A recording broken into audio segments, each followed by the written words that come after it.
آپ مسجد کے لیے بڑھ چڑھ کر حصہ لیجئے، لیکن یہ مت دیکھیے کہ سامنے والا 10 دے گا تو میں 15 دوں گا۔ معاف کیجئے گا، آپ کے یہاں چندہ تو ہوتا ہے اور بہت اچھی بات ہے کہ آپ لوگ ایک جلسے میں چندہ کرتے ہیں، لیکن ایک چیز ہم دیکھتے ہیں سب جگہ، یہ صرف آپ ہی کے بھرناٹی کا معاملہ نہیں ہے، یہ پورے 1999 میں میری تقریر ہوئی تھی مولانا توحید صاحب کے تیتواری میں، 1999 میں وہ میری پہلی تقریر تھی۔ 2025 چل رہا، 26 سال کے اس عرصے میں نے ابھی تک یہی دیکھا ہے، کوئی چینجنگ نہیں ہوئی ہے۔ اس لیے بھرناٹی والے یہ نہ کہیں کہ میرے اوپر یہ بات کہی جا رہی ہے، ہر جلسے میں جو 10 روپے دے رہا ہے، 20 روپے دے رہا ہے، 100 روپے دے رہا ہے، چندہ کرنے والا کہتا اللہ تمہارا دان تو قبول فرمائے، اللہ تمہیں جزائے خیر دے۔ اور جہاں جس نے 1000 روپے، 2000 روپے اور 5000 روپے دیے، وہیں پر چندے والا کہتا نعرہ تکبیر، انہوں نے 5000 روپے دیا ہے، اس کے لیے بہت سی دعائیں ہونے لگتی ہیں۔ ایسا لگتا ہے کہ 100 روپے والے کی کوئی حیثیت نہیں۔ میرے بھائیوں، کبھی کبھی 100 روپے میں اللہ وہ برکت دے دیتا ہے جو 5 لاکھ میں بھی برکت نہیں دیتا۔ ایک آدمی جس نے خلوص نیت سے قربانی کی، اس کا جانور زیادہ موٹا تازہ تگڑا نہیں ہے، لیکن بیچارہ وہ اللہ کی رضامندی کے لیے قربانی کر رہا ہے۔ اور ایک امیر آدمی 4 جانور لاتا ہے، موٹے تازے ہینڈسم 4 جانور کی قربانی کر رہا ہے، لیکن 4 جانور کی قربانی کرتے وقت اس کے دل میں یہ ہے کہ لوگ کہیں کہ دیکھو ماشاءاللہ 4 بکرے کر رہا ہے، 4 قربانی دے رہا ہے۔ میرے بھائیوں، جو ثواب اس ایک کمزور دبلے پتلے بکرے کی قربانی کرنے والے اس غریب انسان کو ملے گا، وہ 4 بکروں کی قربانی کرنے والے اس امیر کو وہ ثواب نہیں ملے گا، بلکہ اس کی قربانی اس کے منہ پہ مار دی جائے گی، کیونکہ اس نے دکھانے کے لیے قربانی کی ہے۔ اخلاص پیدا کریے، اخلاص۔ آپ کو معلوم ہے فرعون آج دریائے نیل میں جب ڈوب کے مرا تو اللہ کے نبی صلی اللہ علیہ وسلم قرآن کہتا ہے فرعون کو اللہ نے اس لیے غرق کیا کیونکہ وہ کہتا تھا انا ربکم الاعلی، میں تمہارا رب ہوں۔ لوگوں سے کہتا تھا لوگوں میں تمہارا رب ہوں۔ اتنے سے جرم کی سزا اس کو کیا ملی؟ کبھی فرعون نے اللہ سے نہیں کہا اے اللہ میں تیرا بھی رب ہوں۔ پورا قرآن پر جائیے، فرعون نے کبھی نہیں کہا۔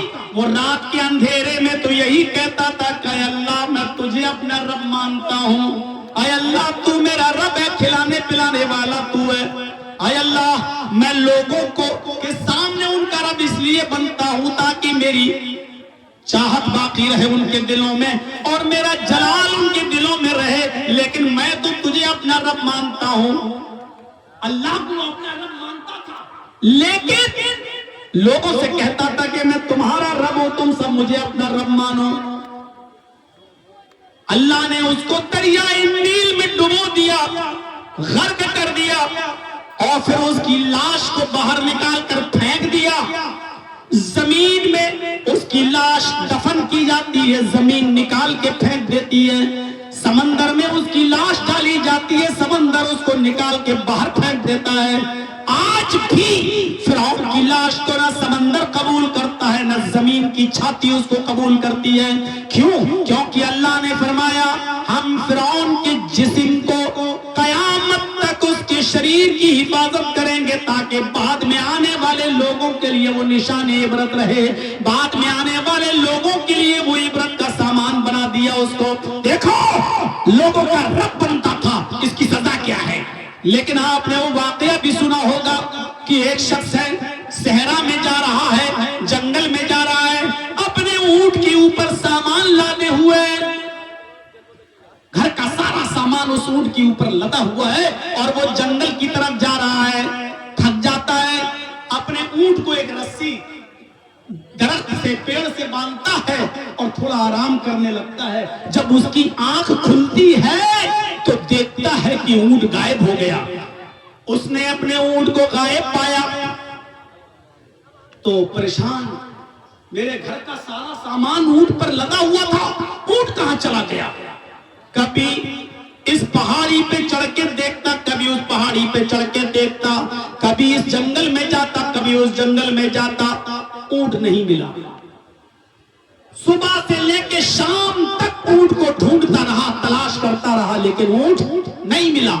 تھک ہار کر اسی جگہ پر آ کر بیٹھ گیا جس جگہ پر اونٹ باندھا تھا. کہتا ہے اللہ یہ میرا اونٹ کیا ہوا, کہاں چلا گیا؟ افسوس تھا اس کو, اور ایسے ہی درد سے ٹیک لگاتا ہے, آنکھ بند ہوتی ہے, تھک گیا تھا, آنکھ لگ جاتی ہے. تھوڑی دیر کے بعد آنکھ کھلتی ہے, اس کی آنکھ کھلتی ہے تو کیا دیکھتا ہے کہ اونٹ درخت سے بندھا ہوا ہے.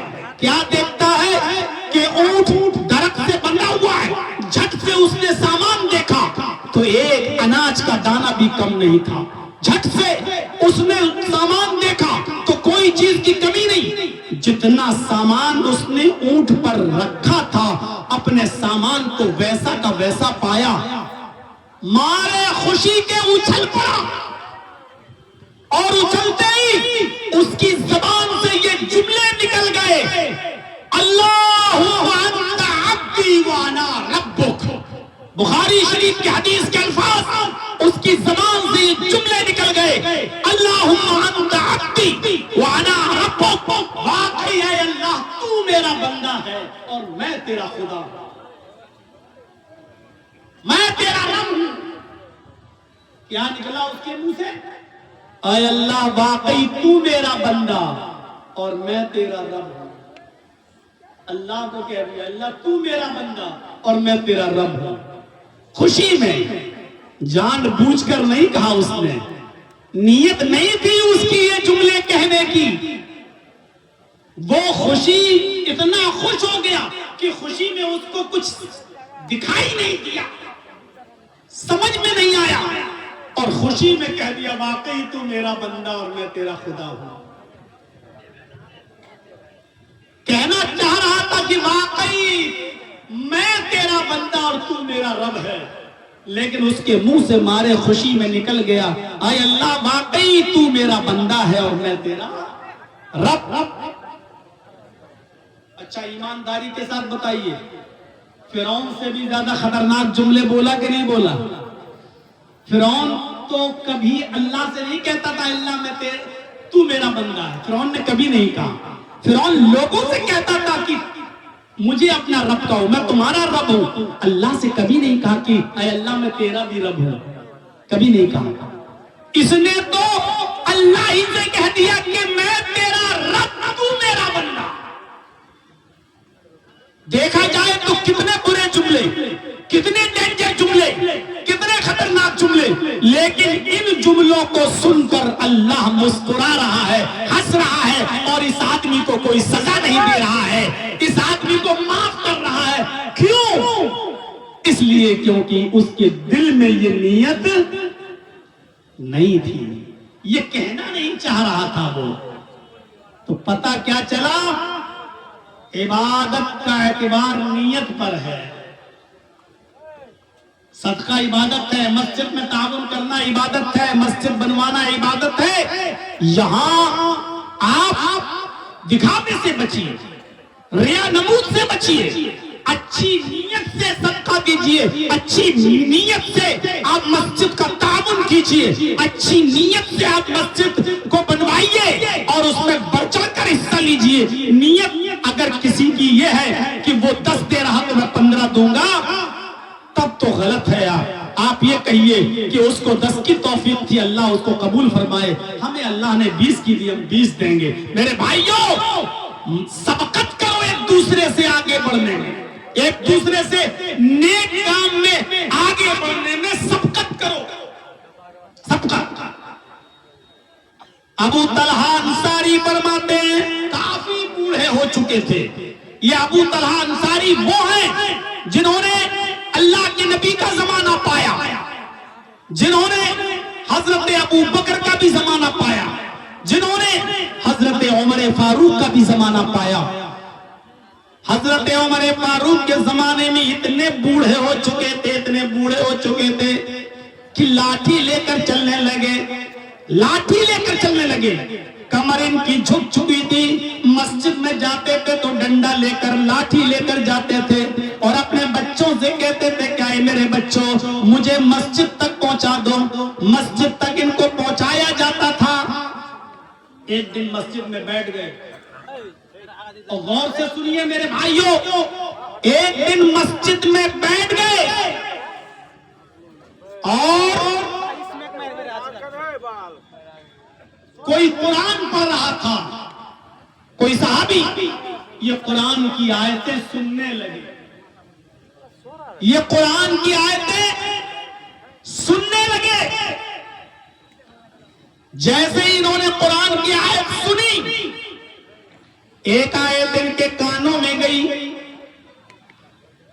جس کا مفہوم بھی ہے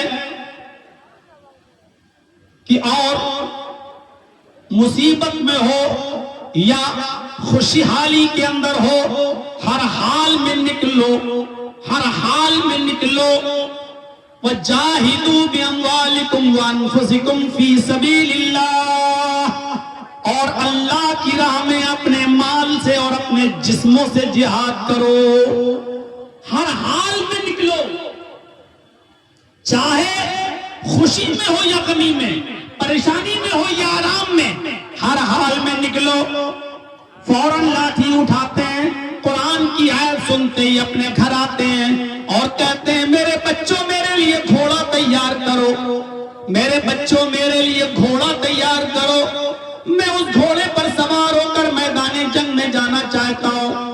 بچوں نے کہا ابو آپ کو کیا ہو گیا ہے، اتنے بڑھاپے کی دہلیز پر قدم، کمر جھک چکی ہے اور آپ اس حال میں نکلیں گے، اس حال میں آپ جائیں گے، اس حال میں آپ جہاد کریں گے؟ اے ابو آپ کے یہ بیٹے جہاد کے لیے جا تو رہے ہیں، آپ کیوں جاؤ گے؟ فرمایا میرے بچوں میرے بیٹوں، تم مجھے جو عذر بتلا رہے ہو اس بڑھاپے میں یہ بیکار بتلا رہے ہو، ابھی ابھی قرآن کی آیت سن کر میں آیا ہوں کہ خوشی ہو یا پریشانی، آرام ہو یا دکھ، ہر حال میں تمہیں نکلنا ہے، یعنی بڑھاپا ہو یا جوانی، ہر حال میں تمہیں نکلنا ہے اور اللہ کی راہ میں تمہیں جہاد کرنا اپنے مالوں سے اور اپنے جسم سے۔ میرے بچوں میں تمہاری بات نہیں مانوں گا۔ بچوں نے انکار کیا، لیکن ابو طلحہ انصاری اصرار کرتے رہے، بار بار اصرار کرتے رہے اور یہی کہتے رہے نہیں میں جاؤں گا، یہاں تک کہ معاملہ بہت آگے بڑھ گیا اور بات کسی بھی قیمت پر مانے نہیں۔ پھر بچوں نے گھوڑا تیار کیا اور میدان جنگ میں جانے والے بیڑے کے اندر ان کو بٹھا دیا گیا، سمندر کا سفر ہونے لگا، یہ بھی اپنے گھوڑے کے ساتھ بیٹھ گئے، پانی کے جہاز میں اور جانے لگے۔ سمندر ہی کے اندر راستے ہی میں ابو طلحہ انصاری کا انتقال ہو جاتا ہے، انہی کا انتقال راستے میں ہو جاتا ہے ابو طلحہ انصاری کا۔ میرے بھائیوں میں بتانا یہ چاہتا ہوں، نیک کام میں سبقت کرنا، ایک دوسرے سے آگے بڑھنا۔ بڑھاپے کے اندر بھی جہاد کے لیے جا رہے ہیں، کمر جھک چکی ہے، لاٹھی لے کر جا رہے ہیں، لیکن کسی بھی حال میں رکنے کا نام نہیں لے رہے ہیں اور کہہ رہے ہیں میں ہر حال میں جاؤں گا، میں جہاد کروں گا۔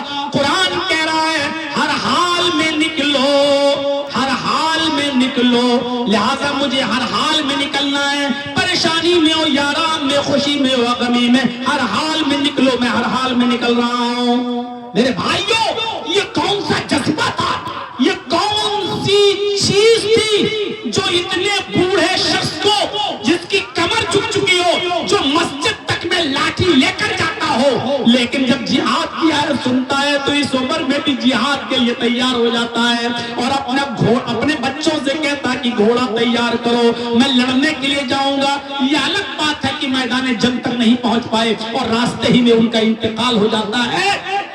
میرے بھائیوں بعض روایتوں میں آتا ہے کہ ابو طلحہ انصاری کو لکڑی کے صندوق میں بند کر کے ان کی اسی جگہ پر نماز جنازہ وغیرہ پڑھ کر سمندر کے اندر ان کو ڈال دیا جاتا ہے۔ میرے بھائیوں اندازہ لگائیے یہ کون سا جذبہ تھا نیک کام کرنے کا کہ بڑھاپے میں کمر جس کی جھک چکی ہو، ہم تو مسجد تک نہیں جاتے اور ہیلے بہانے ڈھونڈنے لگتے ہیں کہ ہاں اب تو اس عمر میں گھر پہ ہی نماز پڑھ لی جائے۔ میرے پیارے ساتھیوں، غور کرو کہ عبداللہ ابن ام مکتوم نبی اکرم کے پاس آتے ہیں اور کہتے ہیں کہ اللہ کے رسول میں آنکھوں سے نابینا ہوں، راستے میں اندھیرا ہوتا ہے، عشاء کی نماز پڑھنے جاؤں یا فجر کی نماز پڑھنے جاؤں، راستے میں اندھیرا ہوتا ہے، لاٹھی لے کر مجھے چلنا ہے، آنکھوں سے اندھا ہوں، دونوں آنکھیں میری نابینا ہے، دکھائی نہیں دیتا، کیا مجھے اجازت ہے کہ میں فجر کی نماز اور عشاء کی نماز میں اپنے گھر پہ پڑھ لوں؟ اللہ کے نبی صلی اللہ علیہ وسلم فرماتے ہیں کہ ہاں اے عبداللہ، تم نماز اپنے گھر میں پڑھ سکتے ہو کیونکہ تم نابینا ہو، تم دونوں آنکھوں سے اندھے ہو، تم نماز اپنے گھر میں پڑھ سکتے ہو۔ عبداللہ ابن ام مکتوم خوشی خوشی اٹھتے ہیں، چلو مجھے گھر میں پڑھنے کی اجازت مل گئی۔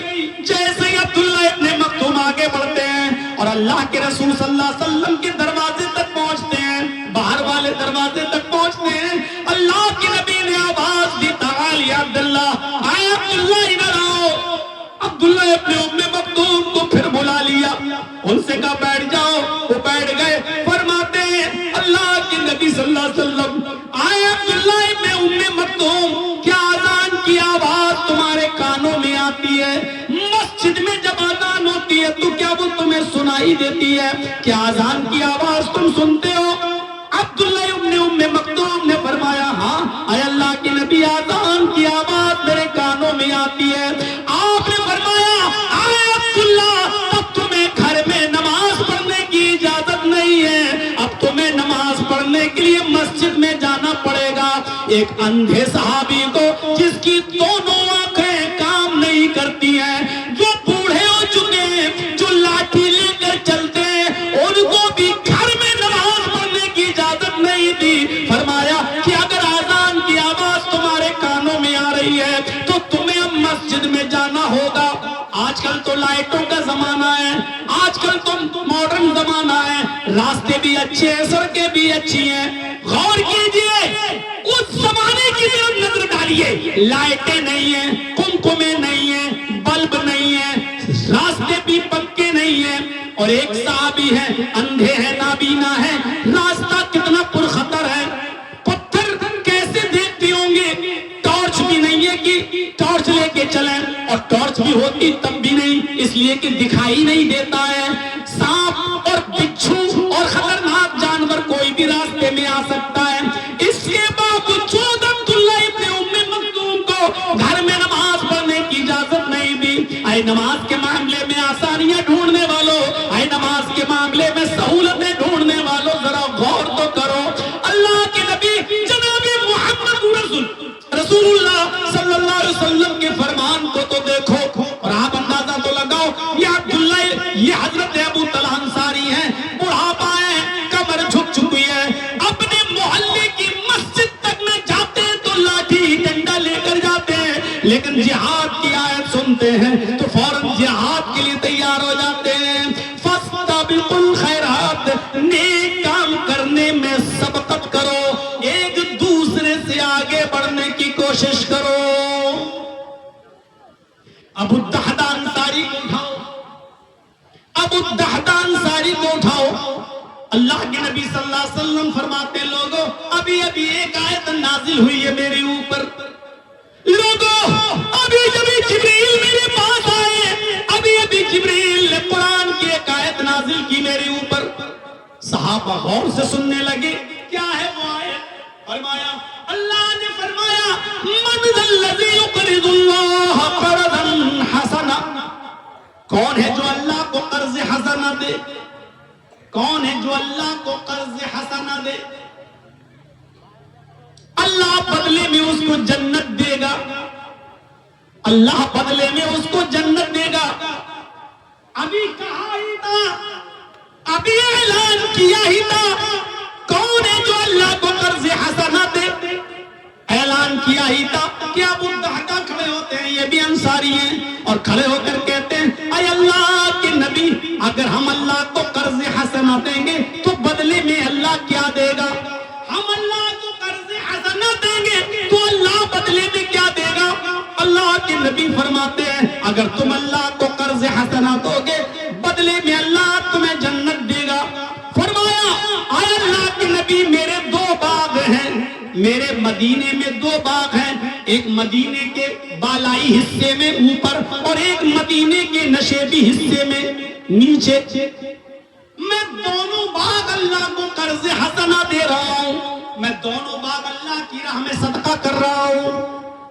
اللہ کے نبی نے فرمایا نہیں اے ابو الدحداء دونوں باغ مت دیجئے، کیونکہ دونوں دے دو گے تو تم اپنی بیوی بچوں کو کیا کھلاؤ گے؟ شریعت یہ بھی نہیں کہتی کہ سب کچھ لٹا دو خود غریب ہو جاؤ اور محلے والوں سے بھیک مانگتے رہو ان کے ٹکڑوں پہ پلو، شریعت یہ بھی نہیں کہتی ہے۔ اے ابو الدحداء اگر دونوں باغ تم دے دو گے تو تمہارے بیوی بچے کیا کھائیں گے؟ ایک باغ اپنے پاس رکھ لو اور ایک باغ اللہ کو صدقہ کر دو، قرض حسنہ دے دو۔ ابو الدحداء سوچتے کون سا باغ دوں، کون سا دوں، کون سا دوں؟ تو قرآن کی آیت ان کے ذہن میں آ گئی، لَن تَنَالُوا الْبِرَّ حَتَّىٰ تُنْفِقُوا مِمَّا تُحِبُّونَ۔ تم اس وقت تک نیکی کو نہیں پا سکتے جب تک کہ وہ چیز اللہ کی راہ میں خرچ نہ کرو جو تمہیں سب سے زیادہ محبوب ہے، جو تمہیں سب سے زیادہ پسند ہے۔ تو ان کو جو سب سے زیادہ پسند تھا باغ دے دیا، اوپر والا باغ مدینے کی بالائی حصے میں جو باغ تھا کہ میں اس کو قرض حسنہ دے رہا ہوں، 600 کھجوروں کے درخت پک کر تیار۔ ذرا ایمانداری کے ساتھ بتاؤ آم کا سیزن ہو اور آپ کا پورا باغ آم سے پک چکا ہو، پھل لگ چکے ہوں، آم پک چکے ہوں، کل یا پرسوں آم کٹنے والے ہوں، بازار میں بکنے والے ہوں، اور ایسے موقع پر پتا چلے کہ آپ کا پورا آم سے لگا ہوا باغ چھن گیا، قبضہ ہو گیا یا آپ کے ہاتھ سے نکل گیا تو آپ کو کتنی تکلیف ہوگی؟ کھجور کے 600 پیڑ اس باغ میں لگے ہوئے اور کھجور پک کر تیار، کل پرسوں کٹنے والی اور مارکیٹ میں بکنے والی، اس باغ کو قرض حسنہ دے دیا۔ اپنے گھر جاتے ہیں، منظر دیکھیے، گھر میں تالا لگا ہے، پڑوسی سے پوچھا میری بیوی کہاں گئی، میرے بچے کہاں ہیں؟ جواب دیا پڑوسی نے آپ کی بیوی بھوکی تھی، بچے بھوکے تھے، آپ کا بہت دیر سے انتظار ہو رہا تھا، آپ نہیں آئے، آپ کی بیوی اپنے بچوں کو لے کر آپ کے اوپر والے باغ میں چلی گئی، مدینے کے اوپر والے باغ میں چلی گئی، اپنے بچوں کو کھجور کھلانے کے لیے گئی ہے۔ اچھا، زبان نظر آسمان پہ گئی اور زبان سے چیخ نکلی، اللہ یہ کیا ہو گیا، مجھے آنے میں تھوڑی دیر ہو گئی، وہ باغ تو اب میرا ہے ہی نہیں، اب تو اس باغ کا ایک کھجور بھی میرے بیوی اور میرے بچوں کے لیے جائز نہیں ہے، کیونکہ وہ باغ تو میں تیری راہ میں صدقہ کر چکا ہوں۔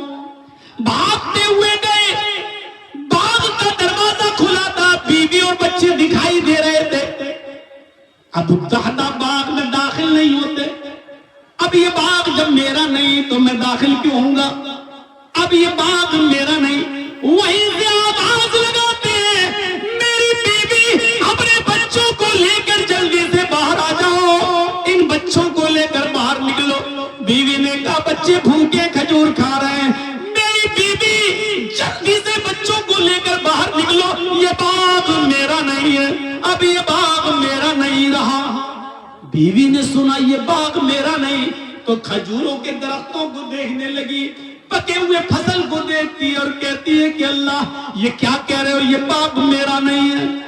بچوں کو لے کر نکلی، اپنے شوہر کا گریبان پکڑ کر کہتی ہے سچ بتاؤ، مذاق تو نہیں کر رہے ہو، یہ باغ میرا نہیں، کیا مطلب ہے آپ کا، کس نے قبضہ کر لیا، کس نے حملہ کیا، کس نے اس باغ پر اپنا دعویٰ ٹھونک دیا ہے، کیسے کہہ رہے ہو یہ باغ میرا نہیں ہے؟ فرمایا اے میری بیوی اللہ کی قسم یہ باغ میرا نہیں ہے، میں نے اس باغ کو اللہ کی راہ میں صدقہ کر دیا ہے، اللہ کو قرض حسنہ دے دیا ہے۔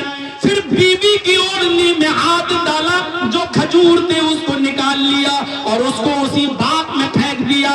بچوں کی جیب میں ہاتھ ڈالا, جو کھجوریں بچوں کی جیب میں بھری تھی اس کو نکال لی اور اس کو بھی باہر باغ کے اندر پھینک دیا, باغ میں ڈال دیا. کہا بچوں منہ کھولو. بچے جو کھجور چبا رہے تھے منہ میں, ابو الدہداء انصاری نے بچوں کے منہ سے چبا ہوا کھجور بھی نکال لیا اور اس کو بھی باغ کے اندر ڈال دیا, پھینک دیا. نظریں آسمان پہ ڈالی اور کہا الہ العالمین, جو میرے بس میں تھا وہ میں نے کر دیا. جو کھجور میری بیوی اور بچے کھا چکے, جو ان کے پیٹ میں چلا گیا, میں اس کا ذمہ دار تو نہیں ہوں, لیکن جو چیز میرے ہاتھ میں آئی, یہاں تک کہ اپنے بچوں کے منہ کا کھجور بھی میں نے ان کے منہ سے نکال کر تیرے باغ میں ڈال دیا. اللہ یہ بات میرا نہیں تو کھجور بھی میرے نہیں. اللہ میں نے اپنا وعدہ پورا کیا, تو اپنا وعدہ پورا کر.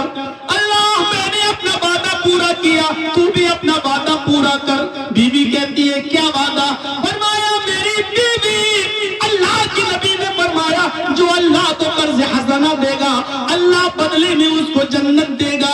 میں نے جنت کے بدلے میں باغ کو بیچ دیا ہے, میں اللہ کی راہ میں یہ باغ صدقہ کر رہا ہوں, اللہ بدلے میں مجھے جنت دے گا.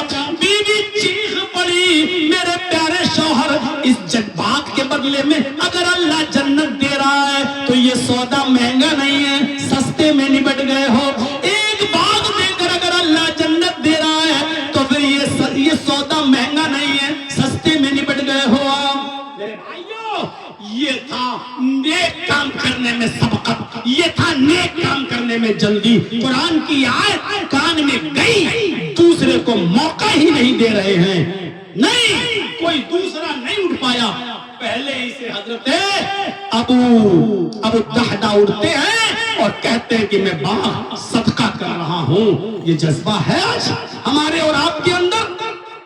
میرے پیارے ساتھیوں, نیک کام کرنے میں جلدی کرنا چاہیے اور ایک دوسرے سے آگے بڑھنے کی کوشش کرنی چاہیے. بزنس میں نہیں, کاروبار میں نہیں.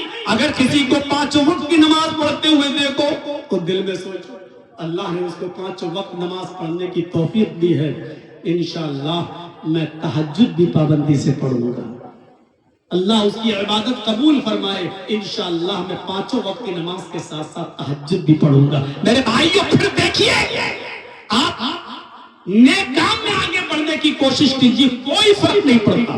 کون کہتا ہے کہ یہ غلط ہے؟ میرے بھائیو آپ دیکھیں اور تصور کریں یہاں پر کہ غزوہ تبوک ہونے والا تھا. غزوہ تبوک کون نہیں جانتا؟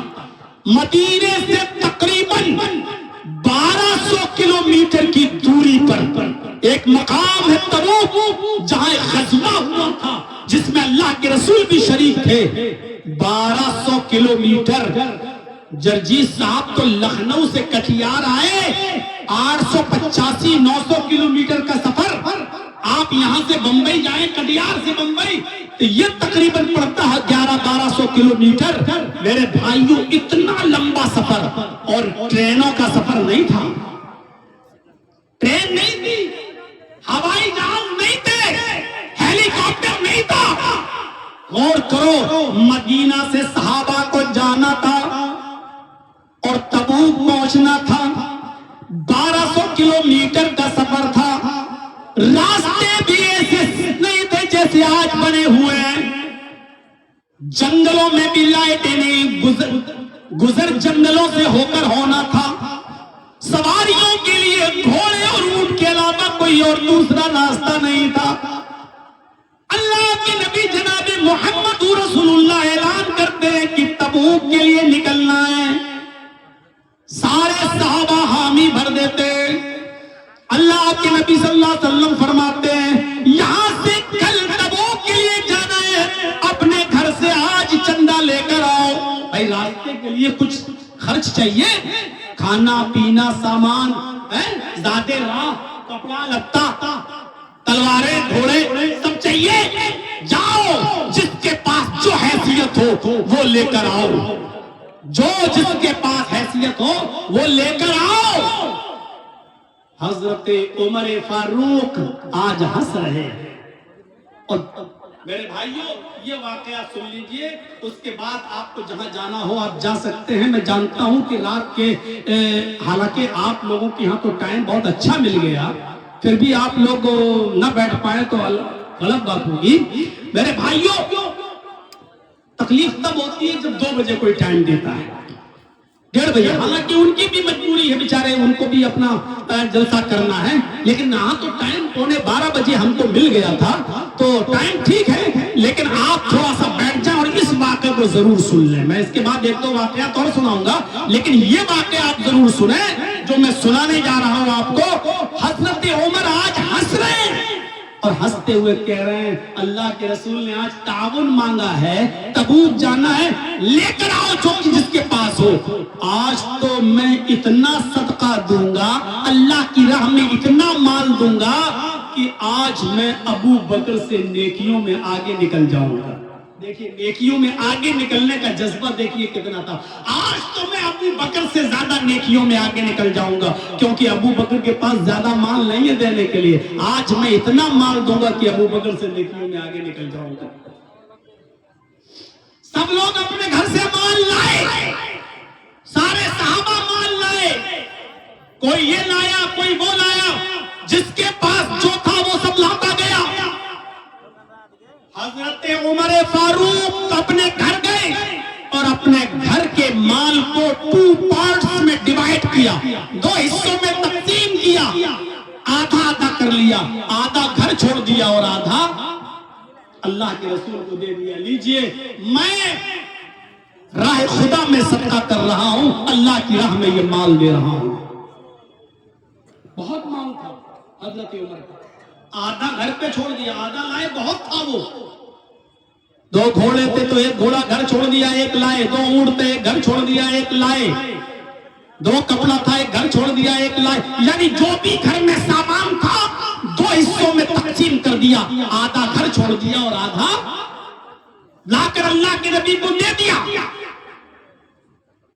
اور سوچئے گا مدینے میں جتنے بھی لوگ ہیں صحابہ، سب کی کاشت کیا ہے، بزنس کیا ہے، کھجوروں کی کھیتی، کھجور پک کر تیار، لیکن کسی نے یہ نہیں کہا کہ اللہ کے رسول 1 ہفتہ ڈیلے کر دیجئے، جہاد کے لیے غزوہ میں جانے کے لیے 1 ہفتہ لیٹ کر دیجئے، کل ہم کھجور کاٹ کے بازار میں بیچ دیں، پورے سال کا خرچہ اسی پر چلتا ہے، پورے سال کا۔ آپ لوگ بھی کھیتی باڑی کرتے کسان آدمی ہیں، آپ لوگ بھی تو پورے سال کا اپنا دیکھتے ہیں نا کہ کیا بویا ہے، کیا پورے سال کا آپ کا خرچہ اسی کھیتی پر چلتا ہے۔ میرے پیارے ساتھیوں، صحابہ کرام نے یہ نہیں کہا اے اللہ کے رسول 1 ہفتہ بڑھا دیجیے، ہم کھجور کو کاٹ کے بازار میں بیچ دیں، پورے سال کا تو خرچہ اسی پہ چلتا ہے۔ نہیں، آپ نے کہا کل نکلنا ہے تو ہاں ٹھیک ہے نکلنا ہے۔ کھجور کون دیکھے گا؟ اللہ مالک۔ باغ کون دیکھے گا؟ اللہ مالک۔ کھجوروں کی فصل پک کر تیار، لیکن کسی نے یہ نہیں کہا کہ ہم نہیں جائیں گے، سب جانے کے لیے تیار۔ مال لاؤ، لانے لگے، حضرت عمر آدھا مال لے آئے، حضرت ابو بکر بھی اپنے گھر گئے اور ابو بکر اپنے گھر میں جانے کے بعد اپنے گھر کا سارا مال لے آئے، دے دیا۔ ابو بکر کا سارا مال اتنا سا تھا اور حضرت عمر فاروق کا آدھا مال حضرت ابو بکر کے سارے مال سے بہت زیادہ تھا۔ سمجھ رہے ہیں نا؟ حضرت عمر کا آدھا مال ابو بکر کے گھر کے سارے مال سے بہت زیادہ تھا۔ حضرت عمر نے اپنا مال دیکھا اور ابو بکر کا مال دیکھا، پھر مسکرائے کہ آج تو میں بہت مال دیا ہوں، اللہ کے رسول ہماری تعریف کریں گے، لیکن یہاں الٹا ہو گیا، الٹا ہو گیا۔ اللہ کے نبی نے پوچھا عمر ماشاء اللہ کافی مال لائے ہو، پھر گھر میں کیا چھوڑا؟ گھر میں کیا چھوڑا؟ حضرت عمر فاروق کہتے اللہ کے رسول میں اپنے گھر گیا اور اپنے گھر کے مال کو 2 حصوں میں تقسیم کر دیا، آدھا گھر چھوڑ دیا اور آدھا یہاں لے آیا، آدھا گھر میں چھوڑ دیا اور آدھا آپ کو دے دیا۔ اللہ کے نبی نے فرمایا اللہ تمہارے مال کو قبول فرمائے اور جو گھر میں تم چھوڑ کے آئے ہو اللہ اس میں برکت دے۔ اب آپ نے پوچھا ابو بکر تم کیا لائے ہو؟ کہا اللہ کے رسول یہ سامنے رکھا ہوا ہے. اچھا اور گھر کیا چھوڑا ہے؟ گھر کیا چھوڑا ہے؟ تم یہ مان لائے ہو تو گھر پہ کچھ چھوڑ کے آئے ہو کہ نہیں؟ ہمارے ساتھ تو جہاد میں جاؤ گے، گھر پہ کیا چھوڑا؟ حضرت ابو بکر صدیق فرماتے ہیں کہ اللہ اور اس کے رسول کا نام گھر پہ چھوڑ دیا ہے بس. اے اللہ کے رسول صرف آپ کی محبت گھر میں چھوڑ کے آیا ہوں، میرے گھر میں کچھ نہیں ہے. ایک گلاس تھا پانی پینے کے لیے وہ بھی لے آیا، ایک پیالہ تھا پانی پینے کے لیے وہ بھی لے آیا. میرے گھر میں جو بھی تھا میں سب کچھ لایا، میں نے اپنے گھر میں کچھ نہیں چھوڑا سوائے اللہ کے نام کے. میں نے آپ کی محبت کے علاوہ گھر میں کچھ نہیں چھوڑا، سب لے آیا گھر میں جو کچھ تھا. حضرت عمر فاروق رونے لگے کہ میں تو آدھا چھوڑ کے آیا ہوں، اگرچہ میرا آدھا مال بھی بہت زیادہ ہے لیکن آدھا گھر میں چھوڑا تو ہوں، لیکن ابو بکر تو سب کچھ لے آئے اور گھر میں کچھ نہیں چھوڑا. تو چیخ پڑے حضرت عمر، اے ابو بکر سوچا تھا کہ میں آج نیکیوں میں آپ سے آگے نکل جاؤں گا، لیکن یہ خام خیالی تھی میری، یہ غلط سوچ تھی میری. اے ابو بکر میں زندگی میں کبھی بھی نیکیوں میں آپ سے آگے نہیں نکل پاؤں گا. میں تو اپنے گھر میں آدھا چھوڑ کے آیا ہوں، آدھا لایا ہوں، آپ تو سارا کا سارا لے آئے. عمر اس مال کا کیسے مقابلہ کر سکتا ہے جو گھر میں صرف اللہ اور اس کے رسول کی محبت چھوڑ کے آیا ہو اور کچھ نہ چھوڑا ہو. آپ سب لائے، میں آدھا لایا، میرا آدھا آپ کے سب سے زیادہ ہے، لیکن آپ تو سب لائے، میں نیکیوں میں کبھی آپ سے زیادہ نہیں نکل سکتا. اسی دن کہنے لگے اے ابو بکر ادھر آؤ. ابو بکر کو اکیلے لے گئے، کہا آج سودا کرو. کہا کس بات کا سودا؟ کہا اس بات کا سودا کرو، آج میں اپنی پوری زندگی کی عبادتیں تمہیں دے دیتا ہوں، پوری زندگی کی نیکیاں تمہیں دے دیتا ہوں. اے ابو بکر میری پوری زندگی کی نیکیاں تم لے لو، اور اپنی پوری زندگی کی نہیں، صرف ایک رات کی نیکی.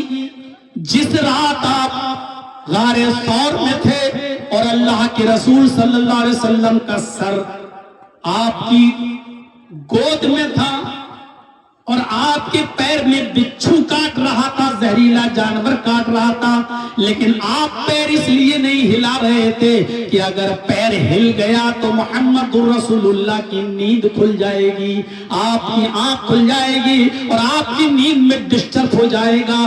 صرف اس رات کی یہ نیکی مجھے دے دیجئے اور بدلے میں ساری میری زندگی کی عبادتیں اور نیکیاں لے لیجئے، کیونکہ مجھے امید ہے آپ کی وہی ایک رات کی ایک نیکی میری پوری زندگی کی عبادت پر بھاری ہوگی.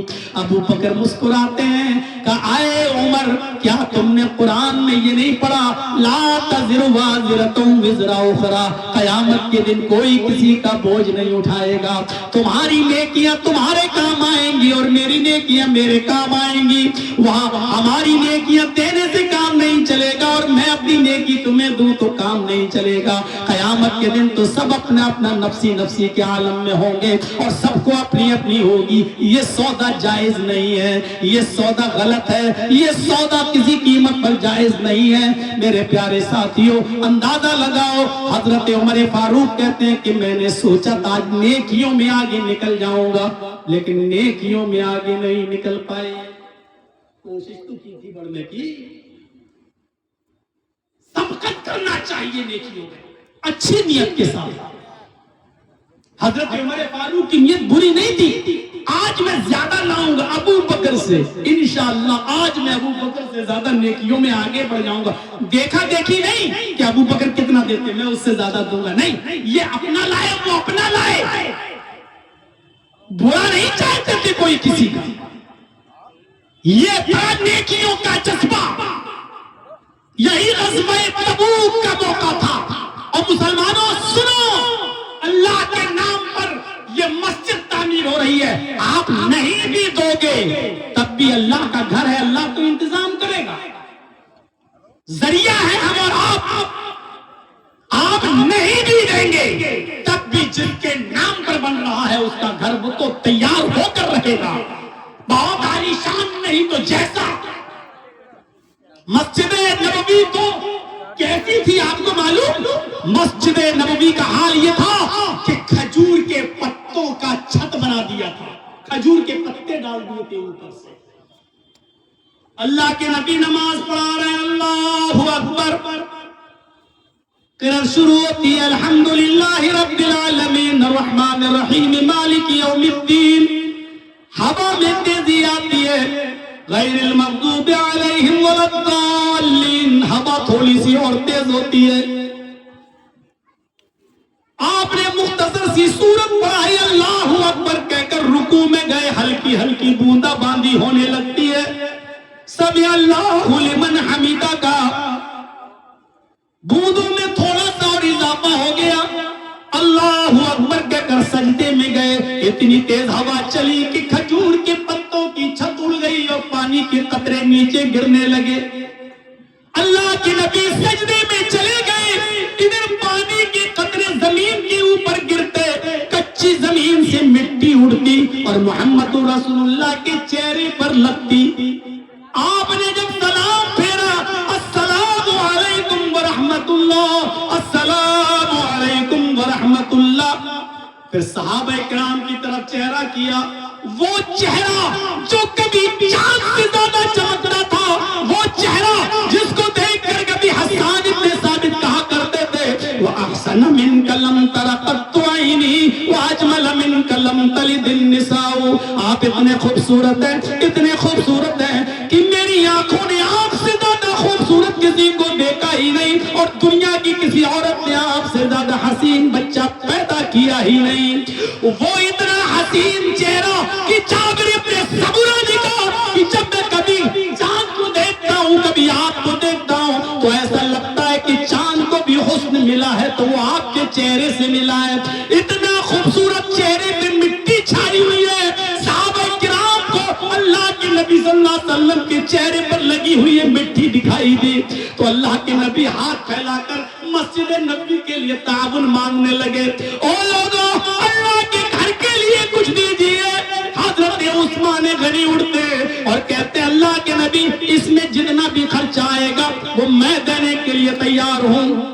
اکیلے آپ نے دامن پھیلایا، سب سے مانگا، لیکن حضرت عثمان غنی نے اکیلے کہہ دیا اس مسجد نبوی پہ لینٹر ڈالنے کی ذمہ داری میری طرف سے، جتنا بھی خرچ ہوگا وہ ہم دیں گے۔ ایسا کون ہے آج کے زمانے میں میرے بھائیوں جو پورا کا پورا مسجد بنانے کے لیے تیار ہو جائے، زیادہ سے زیادہ دینے کے لیے تیار ہو جائے؟ یہی غزوہ تبوک تھا جس کے جو ابھی ہم بیان کر رہے تھے۔ اللہ کے رسول جب صحابہ سے مانگنے لگے کہ اللہ کی راہ میں دو، تو اونٹوں کی ضرورت پڑی، تو آپ نے کہا کوئی ہے جو 100 اونٹ دے دے، کوئی ہے جو 100 اونٹ دے دے، اللہ جنت دے گا۔ حضرت عثمان اٹھتے اور کہتے ہیں کہ اللہ کے رسول میں 100 اونٹ دے رہا ہوں۔ آپ نے کہا لوگوں عثمان 100 اونٹ دے چکے ہیں، کوئی اور بھی ہے جو 100 اونٹ دے دے۔ پھر عثمان اٹھتے کہتے ہیں اللہ کے نبی میں 100 اور دیتا ہوں۔ آپ نے فرمایا لوگوں عثمان 200 اونٹ دے چکے، کوئی اور ہے جو 100 اونٹ دے دے۔ عثمان تیسری بار اٹھتے ہیں کہ اللہ کے نبی میں 100 اور دیتا ہوں۔ آپ نے کہا عثمان 300 دے چکے ہو، اب آئے عثمان تمہیں نہیں دینا ہے، اب تم سے نہیں کہہ رہا ہوں، عثمان کے علاوہ کوئی اور ہے جو 100 اونٹ دے۔ چوتھی بار بھی عثمان اٹھے، میں 100 اور دے رہا ہوں۔ آپ نے کہا عثمان تم سے نہیں کہہ رہا ہوں، عثمان کے علاوہ کوئی اور ہے جو 100 اونٹ دے۔ پانچویں بار عثمان غنی اٹھے گا 100 اور دے رہا ہوں۔ آپ نے چھٹی بار کہا، ساتویں بار بھی کہا، تو ساتویں بار بھی عثمان غنی اٹھے کہ اللہ کے رسول میں ہی دے رہا ہوں۔ جب کوئی نہیں اٹھا عثمان اٹھتے گئے، یعنی ہر معاملے میں آگے بڑھتے گئے۔ آپ 100 مانگتے تھے، عثمان نے کہا میں 100 دے رہا ہوں۔ آپ نے کہا 100 اور چاہیے، عثمان نے کہا 100 اور دے رہا ہوں۔ آپ نے کہا عثمان کے علاوہ کوئی اور ہے جو 100 دے، عثمان پھر اٹھے گا 100 اور دے رہا ہوں۔ آپ ہر بار کہتے تھے عثمان اتنے دے چکے ہیں، اب عثمان سے نہیں، عثمان کے علاوہ کوئی اور ہو تو دے۔ پھر عثمان ہی اٹھتے تھے۔ 7 مرتبہ آپ نے اعلان کیا، بخاری کے الفاظ 7 مرتبہ عثمان اٹھے، 700 اونٹ دے دیے۔ تب اللہ کے نبی نے فرمایا عثمان تم نے آج 700 اونٹ دے کر اتنا بڑا کارنامہ انجام دیا، اتنا نیک کام کیا کہ ابھی جبریل نے آ کر کہا کہ عثمان سے کہہ دو کہ ما ضر عثمان ما ضر عثمان ما عمل ایک بھی نیک کام نہ کرے پھر بھی اللہ اس کو جنت دے کر رہے گا، ایک بھی نیک کام نہ کرے پھر بھی اللہ اس کو جنت دے کر رہے گا۔ یہ تھا نیک کام کرنے میں آگے بڑھنا اور جلدی کرنا۔ کسی دوسرے کو اڑنے ہی نہیں دے رہے، میں 100 دے رہا ہوں، پھر اعلان کیا کوئی اور پھر اڑے گا، میں دے رہا ہوں 100، پھر اعلان کیا کوئی اور ہے تو پھر حضرت عثمان اٹھ رہے ہیں۔ یہ تھی سبقت، نیک کاموں میں آگے بڑھنا۔ غزوہ احد ہو رہی ہے، احد کی جنگ ہو رہی ہے، ہونے والی۔ ایک دیہاتی آدمی ہے بیچارہ، نیا نیا اسلام لایا، کھجور کھاتا ہوا آ رہا ہے۔ اے اللہ کے رسول، اس جنگ میں اگر لڑوں گا تو کیا ہوگا؟ آپ نے کہا زندہ بچ گئے تو غازی، گردن کٹ گئی تو شہید۔ اللہ کے رسول اگر شہید ہو گیا تو کیا ملے گا؟ کہا ڈائریکٹ جنت، کوئی حساب و کتاب نہیں۔ اس نے کھجور پھینکے اور میدان جنگ میں کود گیا، غزوہ احد میں چلا گیا۔ کہا کھجور تو کھا لے، کہنے لگا کھجور کھانے میں دیر لگ رہی ہے، جب جنت ہمیں جلدی مل رہی ہے، گردن کٹانے میں جنت مل رہی ہے تو کھجور کھانے میں ٹائم برباد کیوں کروں؟ اس نے کھجور پھینک دیے، میدان جنگ میں گیا، یہاں تک کہ شہید ہو گیا۔ اللہ کے نبی صلی اللہ علیہ وسلم نے فرمایا عمل تو کم کیا لیکن جنتی ہے۔ عمل اس نے، یہ وہ شخص ہے جس کو بہت کم موقع ملا عمل کرنے کا، لیکن تھوڑے وقت میں یہ جنت پا گیا۔ میرے پیارے ساتھیوں، نیک کام میں اس طریقے سے جلدی کی جاتی ہے۔ 1.5 گھنٹہ بول چکا ہوں، اب آپ بھی بھاگ رہے ہیں، پھر مقصد ٹل جائے گا۔